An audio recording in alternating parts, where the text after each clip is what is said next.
Hey there folks, Mark Johnson, Tech Snobs. Today we're going to look at the Tesla Model 3 Performance, the red model, all the bells and whistles in this thing, folks. I'm really excited to show it to you. Let's take a look. Okay, first thing I want to jump into on this car is number one is just the interior. It's really minimal design. Looking at this too, to be honest with you, I'm gonna kind of compare it to when I had the Model S, because the Model S didn't have these things on the side of the door, where you could put your drinks. It didn't have, in the back of the seats where you can put, items, in the back of the passenger seats. One other thing, Tesla did just come out with some floor mats, and those were for the Model 3. Actually, these are the original, I'm going to say maybe the Gen 2 floor mats for the Model S, and they fit perfectly in here. So I'm going to show these to you in a sense from even on the driver's side. They fit under real nice. They just came out with some Model 3 floor mats, but I really wasn't a big fan of those. So we'll see how these hold up. But these have been holding up for the past few years.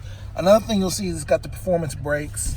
That's a big thing here with the Model 3. Of course, you have the performance, brake and gas pedals, the pedals on the inside rather. But on the outside, you do have the, the pedals there and with the calipers. So there's something else to take a look at. One of the other things, okay, let's jump into the most important thing, and that's the screen. Okay, so this screen is horizontal versus vertical in the Model S. I'm sure you all know. One thing to really be aware of is that I did get, version 9 software, but this is the only screen in the car. So if you've never been in a Tesla before, Model S, Model X, there's a screen up front. And this one, there is no screen in front of you. So you really actually have a very nice view of the road, and it sits up really nice, so you can, it doesn't obstruct your view as much as like the S and the X would. With that being said, as you can see, I went on and named the car Daredevil. I had to do that just because of the red. But nonetheless, let's jump in and show you some of the options here. So number one, you could slide and swipe to get the information down here, like as far as your last trips, your mileage. You could see that, here's your wipers there. You can control your wipers, which is pretty nice. And Tesla has a lot of this stuff on videos and things like that. You can see your tire pressure right there. You can open up the trunks. You can hit the button here to open your charger, which is nice. But what they've really done here on V9 is they've added some new apps. So once I clicked on the little car button, now you actually have this other icon here where if you click on this arrow, you now get the calendar, your energy, which is nice. Kind of gives you an idea of how much power and energy you've been using when you're driving. And then another thing with this is you also can see, you get a web browser. So if you want to pull up a web browser, you can. Honestly, I've never been a huge fan of it at all. It's always been slow, but I think it's getting better as far as what I can say. As I say that, let's see if I can get this thing to load up. Tesla.com. Well, it doesn't, when you hold down the dot, it doesn't automatically do it. Yeah. So yeah, of course, yeah. So that thing is, to be honest with you, works as expected because it, it typically doesn't, provide all that much value, but it's there if you want it. And then you have your camera, which is great. You can always pop that up. Some people do complain about how you can't have it up while you're driving. Honestly, I never did that. I found it to be a little distraction, but I can see why you would do it. Someone showed a video recently of, they had some balloons in the back seat and they couldn't see out the rear view, mirror. So that would be a good, reason to have the camera on at all times, but to each his own.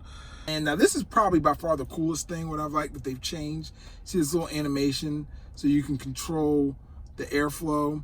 And then like when you move it out, you can see how the airflow moves out and down.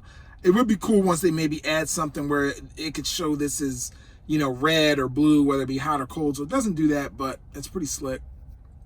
And then on this screen here is the heat warmers, seat heaters rather as well. So you can kind of turn them all on, from the touch screen and so forth. So that's actually, another pretty cool feature that, nice little animation there. I like that they've done that. Some other things, your Froster, your volume, And that's going to pretty much wrap up the main stuff.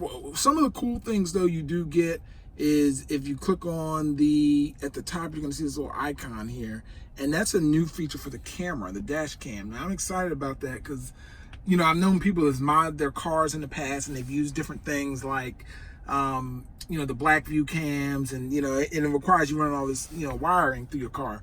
But in here, as you can see, you know, ironically, the front center console, this is all black, piano black, and so is underneath there. But I actually want to give a big shout out to RPM Tesla because I'm going to be putting this white vinyl, you know, wrap on this whole section here. So I'll definitely, you know, post some pictures of that when that's done. But the main cool thing here, the center console is definitely nicer than what was with the S. Actually, when I got my S, I didn't even have a center console. It was a separate purchase. Now it's included. But when you lift that up, this car did come with a lightning port, and it came with the USB-C. So you can, you know, use the USB, 2 front USB ports there to do the charging. And then in the back of the car, you have 2 more USB ports as well. So with that being said, this is the cool thing I want to talk about, the dash cam. So I got this USB, regular USB-A flash drive. The key thing is it has to be formatted in FAT32 with a folder in it just called Tesla Cam, right? Once you do that, once you click on this icon up top, it will actually start recording. You'll see the red indicator come up. Now this only works while you're driving. So, you know, in case you're ever in some sort of accident, someone cuts you off or does something crazy, you know, you definitely, all you would need to do to retain it is you would click on this button again, and then that would download the last 10 minutes of video. Now, I'll be honest with you, I just noticed that this video recording, it's stopped for some reason. I had to reformat this flash drive. So this is still in beta, and it also noticed that it really wasn't deleting a lot of the video. I think they do the videos, or they're all in 1 minute increments, if I'm not mistaken. So, you know, that's just something to be aware of. But, you know, 10 minutes of footage, and if you run out of space on the drive, it just overwrites it. So that's kind of cool. Eventually, they'll be able to take advantage of all 8 cameras. I even noticed another camera up top here, as you'll see, you know, right behind the mirror. So that's pretty slick as well. So, you know, it'll be interesting to see what they got going on. One thing about the RPM Tesla, also going to do the door handles and the buttons on the door and so forth. So that should be pretty slick. Add a nice little touch to everything. And oh, as far as the music goes, of course you can, you know, set your phones up as normal. The first version of Model 3 didn't have a radio. Now it does. So that's cool. As you can hear the blasting music go. The sound system in here is incredible, by the way. It's definitely light years better than the S as far as the premium sound. You still got TuneIn. You can still stream. LTE connections included. So yeah, I mean, it's definitely loaded out, and it has everything that you could want or need it to do. And they've added some new features to the mobile app itself, which I'll probably add to this video, just showing you how you can push, you know, basically you can push addresses to the car. Actually, I'm gonna do it while we're sitting here. So like what I'm gonna do on I've got a Note 9 here, and actually that review is gonna be coming up here soon. So let me go in here into my maps, and okay, let me just see a Tesla supercharger.